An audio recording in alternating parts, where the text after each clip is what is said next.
Good afternoon, everyone, and welcome to this panel, where we'll be talking about how US federal ICAM programs enable zero trust.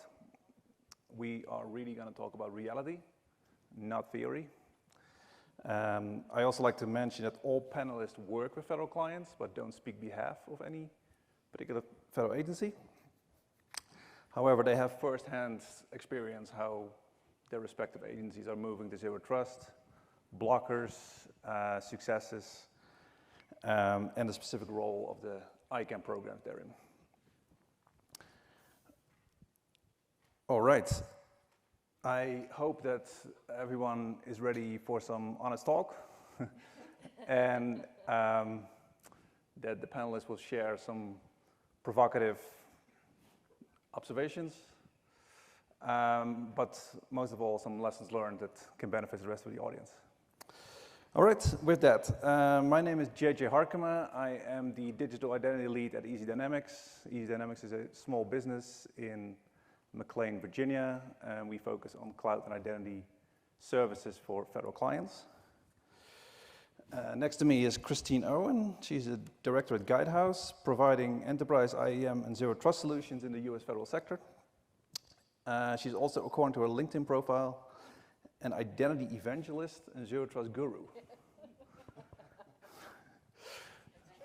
Then we have Tom Clancy. He's a principal ICAM engineer at MITRE, and he brings 30 plus years of experience in the Army and DoD in various cyber roles. Next up is Greg Gordon. Greg is a vice president and USDA client exec at Easy Dynamics. Before that, he spent 22 years at Unisys delivering large-scale IT modernization projects. Sarah Chu Villarmarzo, she's a manager at Easy Dynamics, where she provides consulting and implementation guidance to federal clients, specializes in IAM, federation shared services, cloud security, and zero trust approaches. All right, now that I've formally introduced you all, can you also share something about yourself that is not in your LinkedIn profile? Well, something that's not on my LinkedIn profile is that I practice feng shui. I'm very, very into it. If you guys have any questions afterwards, I will more than happily tell you how great it is and how successful I am thanks to feng shui. So that's my thing that I do.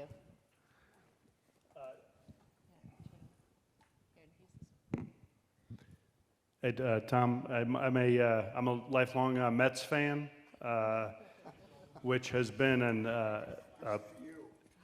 it's either it's really, really good or there's a long periods of bad in between. So I'm used to disappointment. I'm used to frustration, but this is the year. See if this, yeah. So,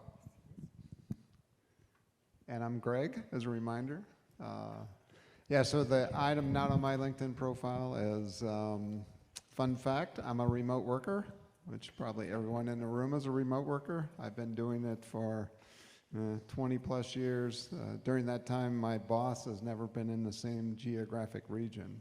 So I sort of grew up understanding this remote, the complexities, and just the challenges. And I will say it's been a battle. So now I'm so happy that all of you really understand it. So. Hi everyone. So I have two fun facts. First is I got married this year and changed my name. So I'm in identity in transition. So I'm now Sarah Chu Villarmarzo. First fun fact. Second fun fact, and I floated this last night and went over well. I'm actually an amateur geologist. So if anyone's interested in the history of the Rockies, yes, and the tectonic plates and movements, please come see me. Thanks. All right. Well, let's get started with the first section of the panel, which is about definitions and personal take on zero trust. Larry Ellison once joked that the IT industry is more fashion-driven than the fashion industry itself. And now everybody seems to talk about zero trust. So what is your favorite definition / explanation of zero trust? And how do you explain it to non-technical people, perhaps even friends or family? So I have a peanut brittle analogy when I talk about zero trust, which is, you have lateral movement within our traditional security model, which is a moat, so you can laterally move around. But then I start to think about it, and and to really get to zero trust, you need to break it up into micro segmentations. And I think, what is the thing that I love to break up the most? It's peanut brittle, because then you get to eat it. So I always talk about how like you need a micro segment to break up that peanut brittle, and then you know, do contextual authentication to get into all those places. Very delicious. Thank you. I like that. One day I'm going to have peanut brittle on the panel, but not yet. I have a farm analogy. So you're a farmer and you have one field, it's surrounded by a fence, chickens on the inside and wolves on the outside. And then you kind of grow and you have multiple fields, and the chickens need to, you know, commute to the other fields because they do that. So you have to protect it at a much more granular level. So yeah, you've probably all seen the photograph of the elephant and the people blindfolded trying to figure out what this thing is. That's my analogy. So I've worked in a couple of different teams in the government space. It depends on who you're working with for their viewpoint. The network folks look at zero trust very differently than the ICAM folks. And so I think you need to keep that in mind, you know, open your mind to that broader perspective. It's going to help you be more successful. I think my favorite analogy, and if you hear this tomorrow at Ross and I's session, pretend you heard it for the first time. But you know, you go to a college or a high school football game, and you know, you pay your if you're in one of the parts of the country where they charge you to go to a game, right? You get your entry ticket, and you can pretty much wander around everywhere. You could sneak in the locker room if you want. You can go, you know, up in the booth and listen to the announcers.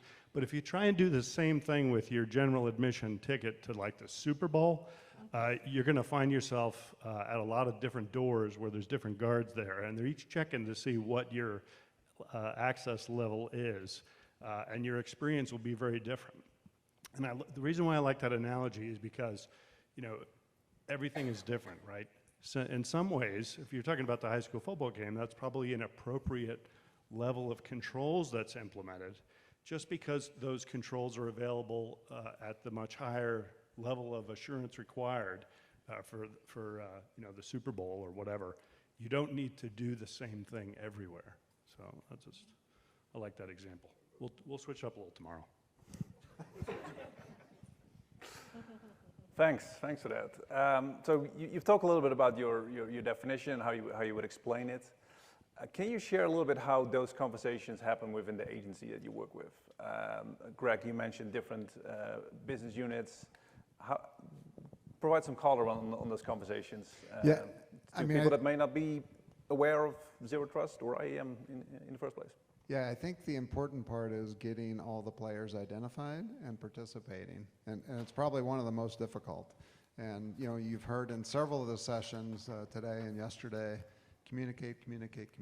So it's critically important that you're transparent, you're communicating, and you know, you'll hear me talk about org change management. It's just getting the communication out where it's understandable. Yeah, so I think a good place to get started is kind of the identification piece. So what are your high value assets? Who are your users? What are your endpoints? And so it's kind of like how when you're running a campaign, that's the first test of how you're going to be as a governor. Can you really manage all these moving pieces? So that's kind of a good first test of Zero Trust. When you start to identify everything, then you can kind of know and prioritize what to do and how to apply governance to those items. And I think I really like that, and I think the lens to use for a lot of that discovery is really the mission of the organization, and in the federal government, that's an important context. You know, there are national essential functions that make the government significantly important. It's why taxes are, I mean, so high is because that's expensive to do. And it's really something that must be taken very seriously. There's critical infrastructure and key resources, and those really, really important things should be a guide when you start looking in the digital support of those. You know, what really is important. You know, what and it's from the CIA perspective, right? It's, you know, if you lose the information, is it a big deal? Just as long as you have it for availability, right? If it's compromised, then what's the impact? And those impacts come back to the mission, and you take an eye on recoverability at that point, because some things you just can't get back once they're lost, and you should protect those accordingly. So for one of the clients that I have, when the EO came out, which required federal government to move to zero trust as quickly as possible, the first thing I said was, okay, well, we need to set up an office for this. And luckily, the client had a lot of desire to move to zero trust quickly, and so they agreed to set up an office. And so what that office does is, the first thing it did is it took not just the identity groups, which of course I do believe that's the majority of zero trust, but it took them, and then plus networking and devices and all of the other things that you need for a successful zero trust program. And what we did was we decided to get everybody on the same page. So we got everyone on the same page first, and then because it's a large federal department, we had to get all of their components on the same page. So we started doing a road show throughout the components. Once we got there, we said, all right, now we're going to start testing this. And it's actually, the adoption rate is getting higher and higher every day because of that. I'm intrigued by what you said about the desire to go to zero trust. Can you expand a little bit more? What got them to that desire? Sure. So right now, currently, most traditional security models, they have VPNs. They use VPNs, right? VPNs, as we all know, are not the most fun things to use. And so the problem that they have, this particular client has with their VPNs, despite the fact that they have a lot of different sites for their VPNs, is that they're spotty at best. So the general user tends to lose coverage at least 2 to 3 times a day and has to re-authenticate into the VPN. We switched to what I call a zero trust broker, and kind of removed this VPN from the scenario, and now the users have found that they have faster internet speeds on their laptops and on their devices, and that they don't get dropped like they did before. So they're much happier, and then they start telling their friends about it, and then their friends want it, and then they have more friends, and so now it's gotten to the point where everybody wants it on their mobile devices, because we didn't put VPNs on the mobile devices, and so they were locked down and they didn't get all their resources, and now they get more resources on their mobile devices. So it becomes more of a carrot instead of a compliance issue. So you managed to frame and roll out it as an upgrade, as a user experience. Okay, we'll talk more about that, but thank you. So zero trust, like I said before, it's on everybody's lips. Everybody's talking about it. Definitely vendors are talking about it. But it was already coined in 2009. For the public sector, things kicked into high gear a little more recent, 2020, 2021. We not only saw a few high-profile identity-centric cyber attacks, we had the pandemic, but there were also several foundational documents for agency zero trust strategies and implementation, and I'm just going to quickly summarize them. So first up, in August of 2020, NIST 800-207 was published, which laid out a zero trust architecture, use case, and migration steps. Then we had the executive order in May of 2021, which among other things mandated a zero trust architecture for agencies. CISA published their zero trust maturity model in June of 2021, serving as a reference roadmap for agencies with 5 pillars. You see them here behind me, and we'll talk more about those as well. And then finally, in January of 2022, OMB came out with their zero trust strategy. They leveraged the 5 pillars from CISA and gave agencies concrete actions, timelines for implementation, such as MFA for apps. So all of that is context, and all of that is something the agencies have to deal with. But can you please walk us through at a high level what you saw your agency started doing differently after the executive order got published, which was May of 2021? Yeah, so I can start. First of all, I'd like to say I think the federal government has done a great job of aligning all the messaging around Zero Trust. These documents, they reference back to each other, they really reinforce the same messaging. It's been huge, and I think that's a big part of why agencies, we really haven't seen too much resistance to, like, nobody's saying like, Zero Trust, I'm not gonna do it, I don't believe in it. So we're seeing, there's just a lot of movement in the same direction, which is awesome. Another document that I'd like to add, just came out a couple of days ago, is the NIST, I believe it's 35 or 135. Yeah, so it's kind of a set of scenarios. So if you're interested in seeing like what a sample architecture might be, that's a great document. I believe comments are open until July 5th. So go and check that out as well. Greg, what did you see happen after the EO got published? So yes, I wasn't in the middle of implementing Zero Trust, but more, sitting in the ICAM seat, if you will. But what I saw, just general perspective, was number one, the agencies took it very seriously. So I think, and this is really my perspective, I think the combination of events, so not just all of the guidance from the president's office, et cetera, but literally the pipeline hack. Watch the news every night. You got the scare of, oh my gosh, you could be hacked, this could happen, and so I think it was that aha moment, like, this is real, and so we need to do something about it. And so I think that really facilitated that push. And so sort of the push-pull is what I saw. And I do want to highlight just a lot of the collaboration. So collaboration like I really hadn't seen on the scale before, which I think is really helping move these agencies along. And these are huge entities, very complex entities, that it will take some time. It's really it's a journey. It's not going to be done next week. It's not going to be done next year. It's a process that will evolve. Yeah, and I think the journey, I was going to start with that. I'm glad you mentioned it. I think that's one of the most important contexts here, is that strategically we recognize that this is going to take quite a while to get done. But then, the first paragraph says, "Oh, we need your plan in 30 days," right? So there was a. Was it 60? It seemed like less, right? It was less. So. Because it had to go through agencies. Yeah, that's right.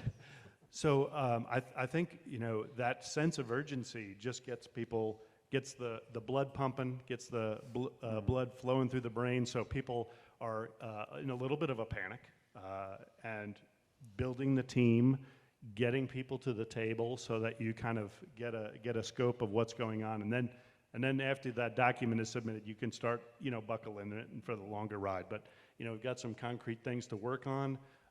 And there's got to be a lot more discovery, I think, before folks are really setting in their detailed plans, just because there's so much sprawl.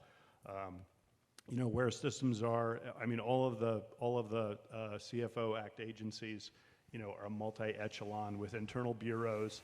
Some of them have been, set as a agency, over 10 or 20 years, and they're still trying to figure out how to work together with their internal components. So, I mean, there's a lot of context for this taking a while. I haven't mentioned anybody by name, have I? No, you did a good job. Not yet. You're safe. We're not done yet. But I'm actually glad that you bring this up, because I felt like I felt like I was going to be the Debbie Downer, and luckily you were. But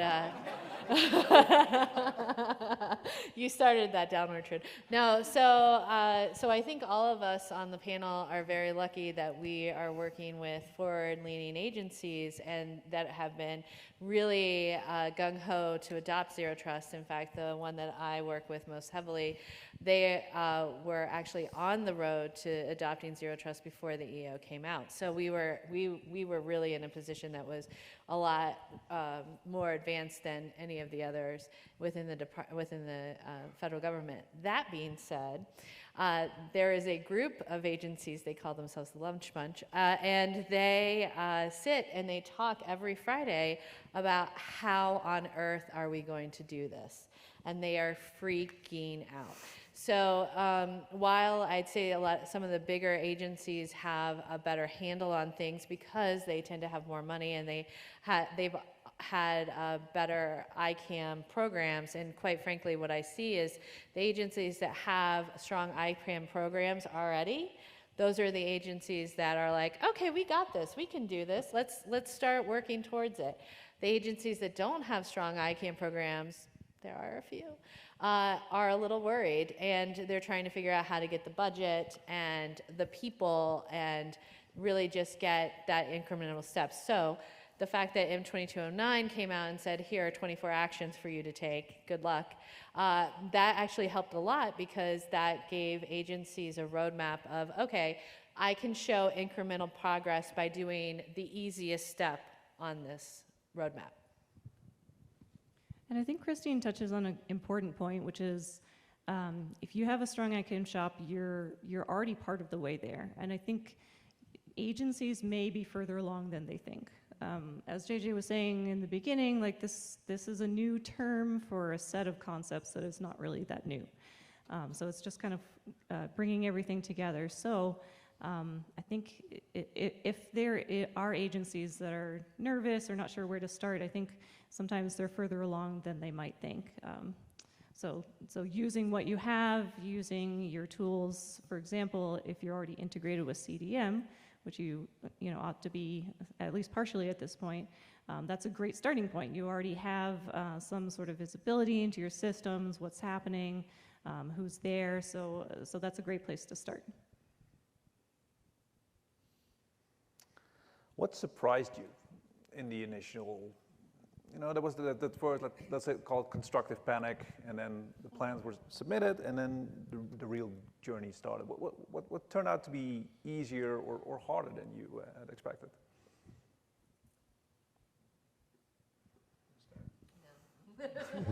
So I'm going to stick with the surprise question. I can answer that one.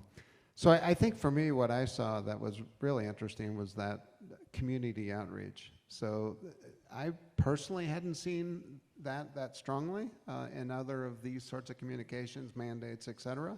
And it's really to all of you that are the product vendors, that are the consultants, et cetera. I mean, when you read that documentation, they're asking for help. They're pointing out areas where there's weaknesses and gaps and things like that.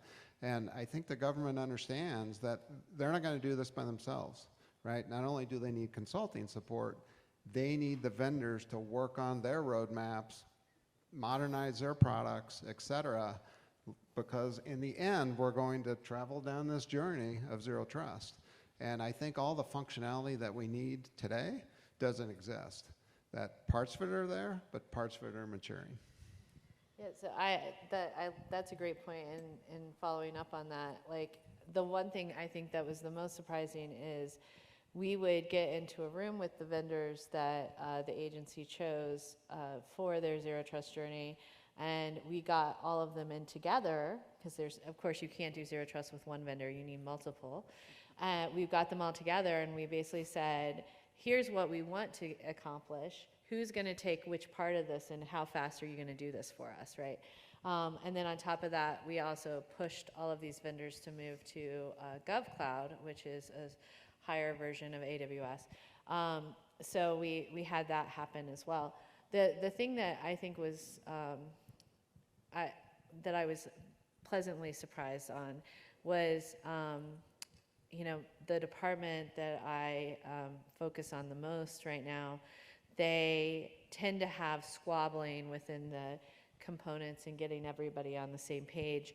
And after we got everybody kind of in a baseline understanding, they all came on board, and now are clamoring to do this. So that really shocked me, because I didn't expect them to be so easy to agree to it, although we do have some bumps this time together. One surprising part of it is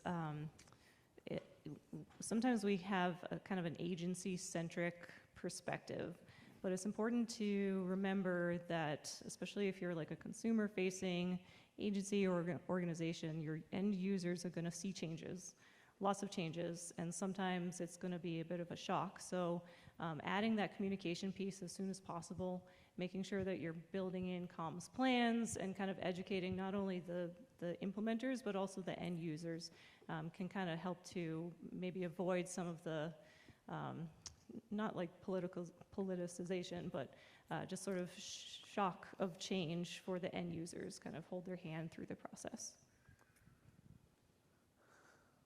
Thank you. All right, in this next section, we're going to go even deeper into how to make zero trust policy a reality in large agencies, which are also large bureaucracies. Based on your experience so far, is the agency move to zero trust more of a governance, cultural, or technical problem? I'm going to give this to Greg. So I think when you get to a certain level, you know, it's everything comes down to the budget in terms of prioritizations. You know, if you want to know what the priorities of an organization is, then look at their budget, right? And I think when you know the dust starts settling on how programmatically you know the agencies are going to organize to attack this problem, you know, you'll start to actually understand what they're actually doing. Does that make sense? I mean, if you have an organization that has a strong enterprise line and services that were already apart, then that can be grown. But if the budget is just a hack up and every bureau gets exactly the same amount per capita for their IT spend, then it's going to be tougher to coordinate and figure out what those dependencies are going to be and how they get to grow. Can I equate budget with governance here? Oh, interesting. You do? Well, can I? I think at the top level that is governance, right? When you're talking about governance in terms of policy choices, or you know, what are we going to have reporting on this particular quarter, or some of those things don't need money, and they can operate quasi-independently of what the budget says, you know, within the current year or something like that. But when numbers start moving on those out-year the budgets, that's when you're seeing how this is actually going to be sustained, if that makes sense. No, definitely. So you know, what's running through my mind is just a couple of weeks ago, we were speaking with one of the agency CTOs, and we were talking about security and some of these mandates and et cetera, and you know, he quickly jumped on the, you know, it's just another unfunded mandate. So you know, it's very typical in the federal government. I know you allude to, you know, budget is governance, but often these mandates come down with no extra money. So they have to determine how do they make it work. So that definitely complicates things. But to your point, I still think they spend the money on where the priorities are. So I actually think it's technical, and I think money comes under technical personally.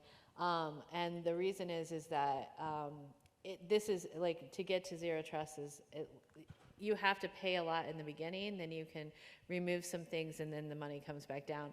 The longer it takes for you to implement zero trust, the higher your budget is going to be in the beginning years, and then because you have to basically pay for 2 infrastructures until you can get most of them on board.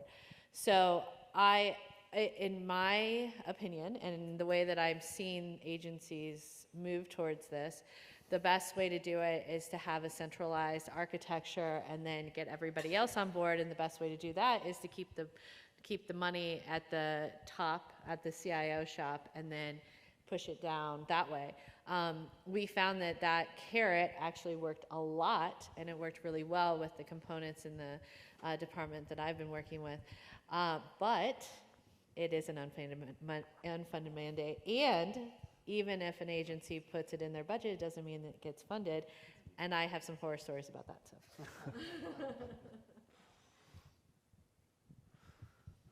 Interesting that nobody mentioned cultural resistance. And I think that's a good sign. And Christine, you even started with a desire to go to zero trust, so that's the opposite of a cultural blocker. Moving to the 5 pillars by CISA, and they're behind me. CISA features identity is the first pillar, and I'm sure many people here at Identiverse agree with that and think it should be the first one. But that leaves the 4 others. What are your thoughts on agencies making sure there remains an alignment between those 4? Or do you not see a need to have that alignment in the first place?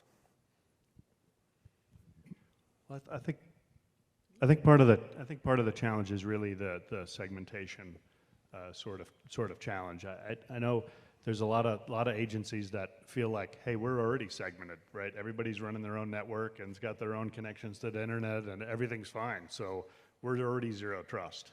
And I think that you know, we've got to look at how should we be segmented, and what adjustments need to happen in order to do that. And I think that goes straight to, you know, your data and impact sensitivity of different systems.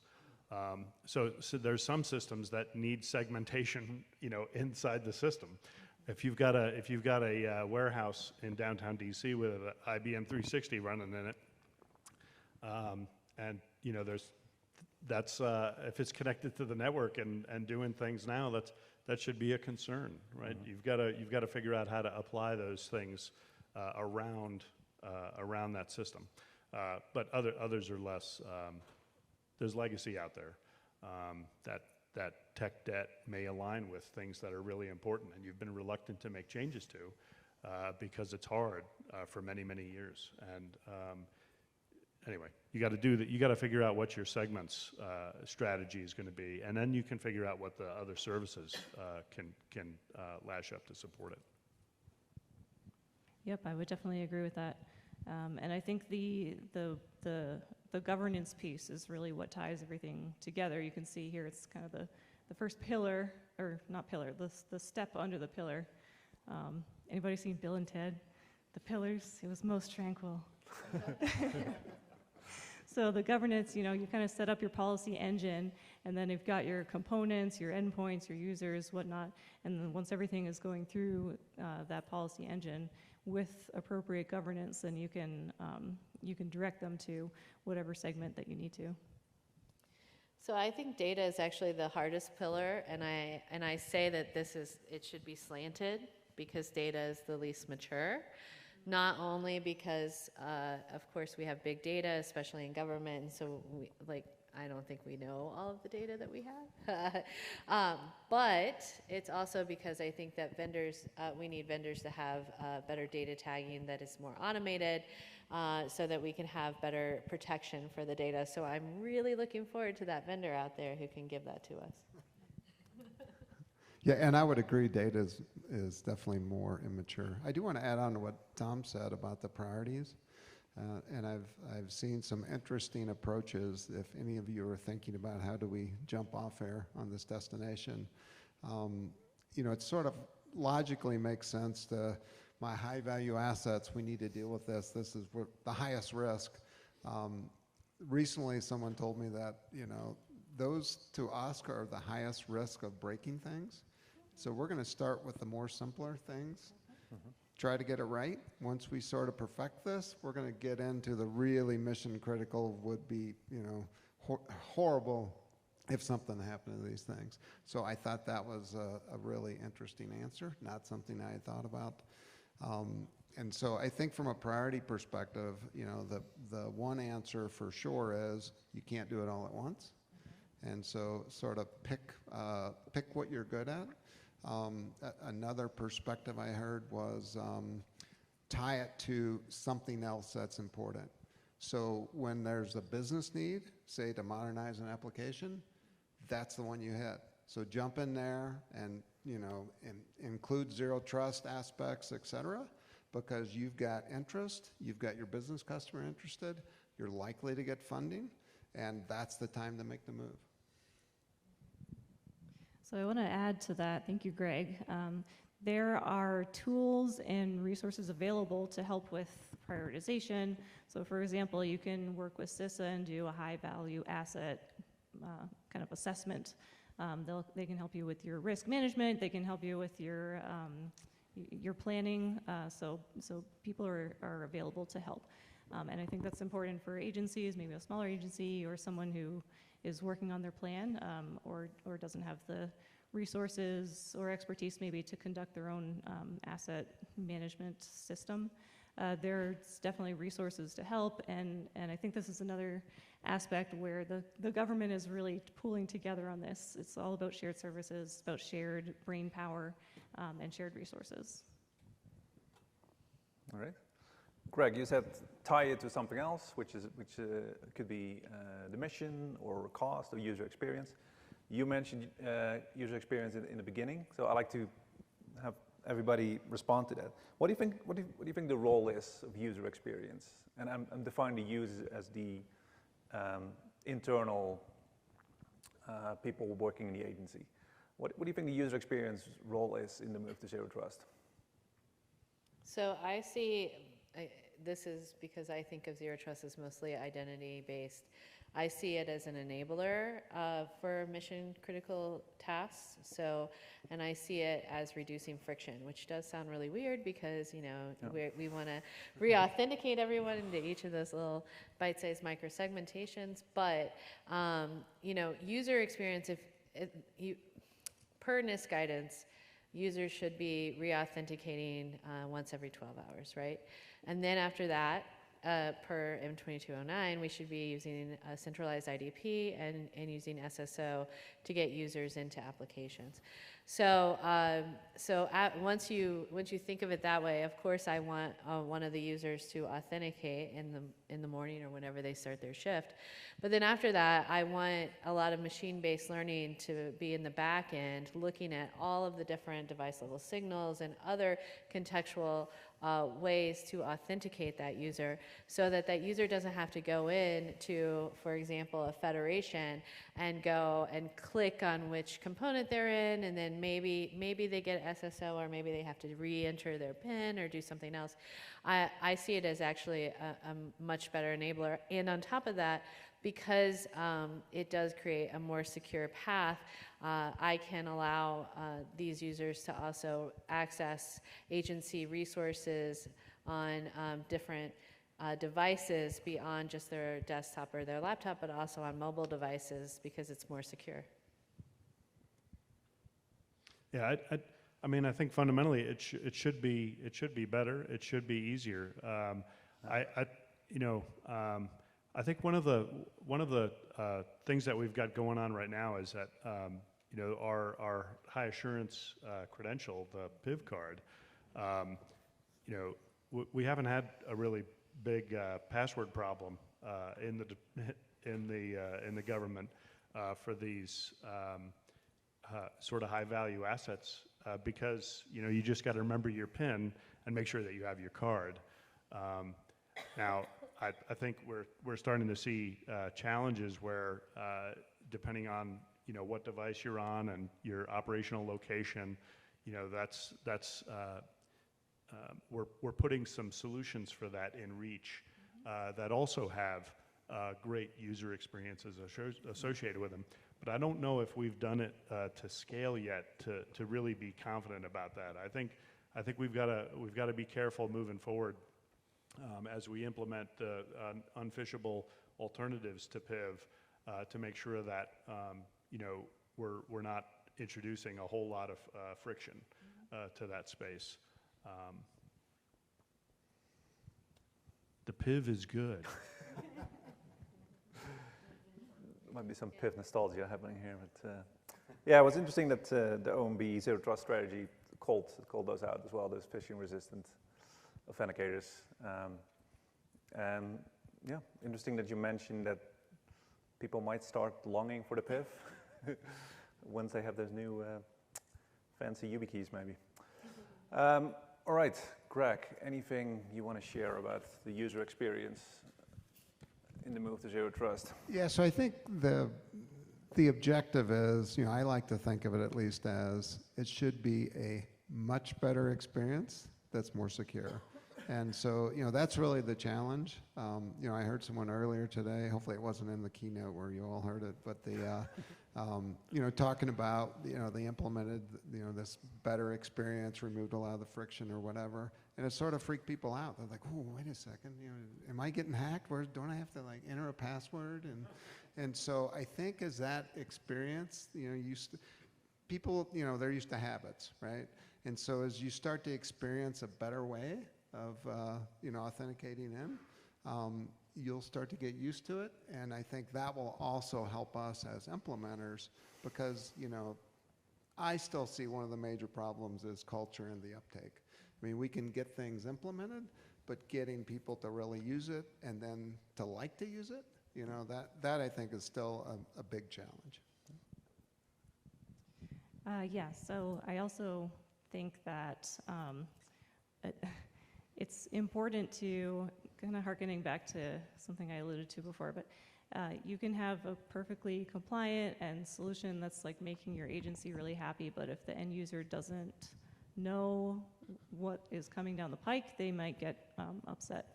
So user communication is really important, and I think a big part of that is the user understanding what's happening and why, and kind of the larger aspect of those communications a lot of the time has to do with privacy considerations. So if you're baking privacy into your solution, if you're minimizing the information that you're collecting, which a lot of times you should be doing anyway, if you're including meaningful consent, if you're just incorporating those key considerations into your design, your users are going to be a lot happier in the first place. I think that communication is so important, and Department of Defense just changed the configuration of how they were doing the PKI keys on the CAC card, and it took about 3 years from start to finish to get all the notifications out, make sure everybody was tracking it, get confirmation from all those little systems that might be affected, and then making sure that users knew how to do the process. And it was a relatively simple undertaking, but it took a breathtaking amount of time and energy to sort of guide everybody through the process. So I think that's a cautionary tale. Yeah. The bureaucracy that we have in the various places, no's get a lot of the vote. And isn't it reasonable to just ask for another 6 months? What is this? We've already had this threat. What is the difference if it's going to be this amount of time? And I think those same process sort of those charming features of our processes for decision making and governance are gonna continue to play. All right, we have time for 2 more, and then I want to open it up to the audience. So how do you think agencies can avoid shiny object syndrome? Which also includes vendors coming by and saying, if you just buy X, then you get to zero trust. Yes, that's a great question. I think knowledge and education and just kind of the empowering the cyber mindset and empowering the kind of critical thinking mindset. People are, I think our agency partners, they are so passionate about the mission. They really want to do the best for their constituents, their users, their mission. So sometimes it's easy to, vendors are very persuasive with their lines. So I think tapping into the agency's underlying desire to really build the best product possible, that can kind of transcend the top level of fluff. So there's a department I know out there that will not be named. I know all of the products that they have that contribute to zero trust. And when some of my colleagues told me all of them, I created 3 separate zero trust architectures for that department using no product twice. So I think, yeah, it's kind of crazy. I wish that department could give another department some money so that they could get to zero trust faster. But I think one of the things, I don't think that was just shiny object syndrome. I think it was also that department doesn't work well with each other. And so different parts of the department bought one thing and different parts of the department bought the other. And one is like truly believes only X product is the best, and the other one wants to, be more cloud-based, and so it actually was truly a shiny object kind of syndrome. It was like multi-shiny objects within the same. It was amazing. I'm like, I couldn't believe how many things. I was like, oh my gosh. And the problem is you can't.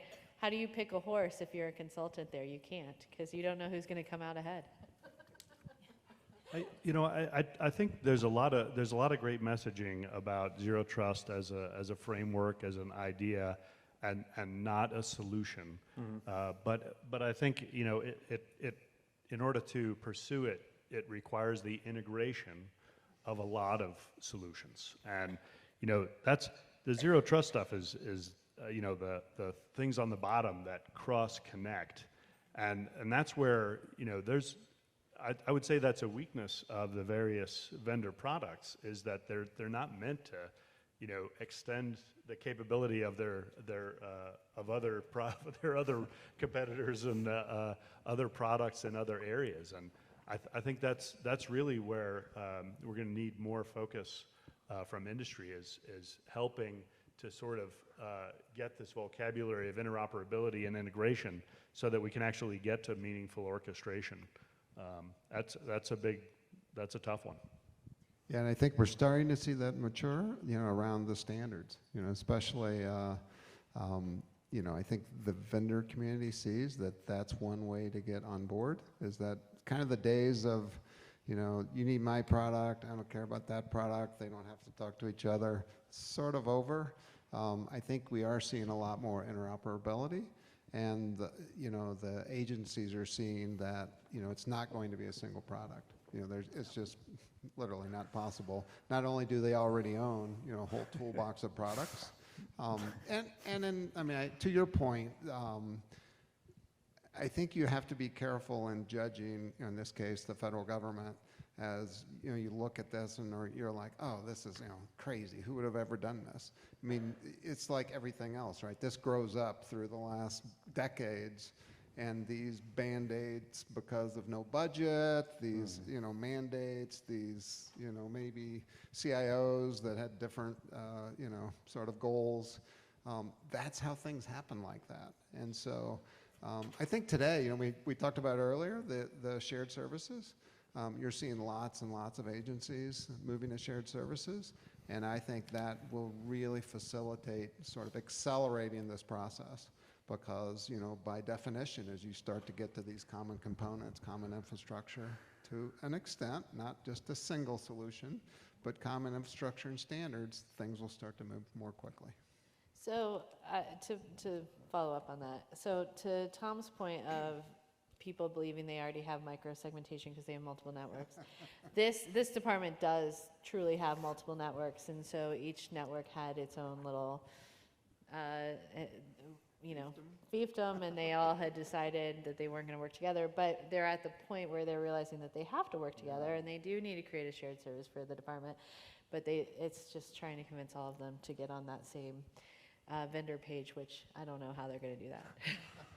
I think one of the drivers is, I don't know if it was intentional or not, but the logging order and just trying to make sure that all of the data was available, regardless of what you're running. If you can produce that data, that's going to be a nice influence on trying to figure out where the challenges are for at least some degree of interoperability and format. And do you know how much that logging memo is going to cost agencies? All right, last question. Last question, it's got to be a lightning round, so short and sweet. What's been your biggest lesson learned on the journey to Zero Trust so far? Or what's the one thing you like to impress on the audience? And it could be the same thing. Sure, so I'll start because I'm on the end. I like to think about Zero Trust as kind of a risk management paradigm. So if agencies feel like you're starting here and it's slowly maturing, think of it as kind of a continuous process. You're going to make incremental progress. You're going to start doing small things and just grow and mature as you mature in your risk management processes. Don't think of it as like an end state that you're going to be done. It's that's just kind of setting yourself up to be depressed, because that's not really the goal. The goal is to have better insights, more transparency, more automation. So as you approach those things, congratulate yourselves on your successes along the way. I agree. I would go with communicate, communicate, communicate. I think it's human nature. If you don't know what's going on with your neighbor, assume the worst, and they don't know what they're doing. And so the more we communicate, we collaborate, understand sort of their perspective, put their hat on, I think the more likely that we're going to work across those towers. Yeah, I think this is an activity, right? And the nice pillar diagram doesn't look very dynamic, right? It's just kind of sitting there, and it's holding up that roof, and it's pretty. But I think when we look at this architecture, we've got to look at the SOCs, right? The Security Operations Centers that are looking at the screens, getting the alerts, and what are they doing, right? What is available to them as a mitigation? And those mitigations have to be also on the mission side, and they have to be on the the process people side, right? There's other things. The question isn't, are you going to be you got to assume breach. So when that happens, what is going to be done? And you've got to follow through and make sure the mission is back online. We're going to be making sure people know, people can replan stuff. They can go manual on some process that was automated. They're going to have to do disbursements in some other funding thing. That we really need to follow through on the swing. Once we figure out how to mitigate risk, we got to react to bad things happening, and it should focus on what's really important again. It's communicate, that's all. I agree. Thank you all very much for a very engaging and informative panel. I think we have time for one or two questions. In the front. Except for the fact that identity goes across all these guys. So I'm going to make that caveat. Devices have identity, workloads have identity, et cetera, et cetera. To what extent do you think each of these areas, which tend to be different groups of people, can sort of work on their own, do the easier ones and so forth? And to what extent do you think it requires all this coordination, these super architectures and super plans and that kind of stuff? I think it depends on the organizational structure. If you're kind of a smaller entity and you have like only a couple of items, then I think you can standardize across things right away. If you're a larger kind of like segmented organization, it might be appropriate to work on different things at different times. So you'll have specialist teams. I think as long as the governance aspect is spanning across all of your activities, it could be appropriate to do either. So I think, no, it's not. Or I'm loud. Okay. I think identity has to be done first. If you don't have a strong identity program, you might as well just give up and start again. And then once you get that, then I think they all have to work together personally. So. Yeah, and the only thing I'll add is this, again, the perspective, right? So like, for example, the network team will be, I'm sure, focused on microsegmentation among other things, but they have to understand what's happening on the identity pillar because they need to ensure that they're using that identity pillar in smart ways. And then I think, the thing, I really appreciate Tom's, last comment that at runtime, that's when the, I guess, rubber meets the road. I was thinking of another analogy. And that's where you really need to be seamless, right? So the more you're sharing the common vernacular, the more you kind of understand what each of those pillars have been doing, the more likely you're going to be successful to not get just demolished by whatever's happening from the outside world. Okay. Yeah. Sorry, I think we're at time. But thank you very much for your attention. Thank you very much, panel. We'll be here for any follow-up questions.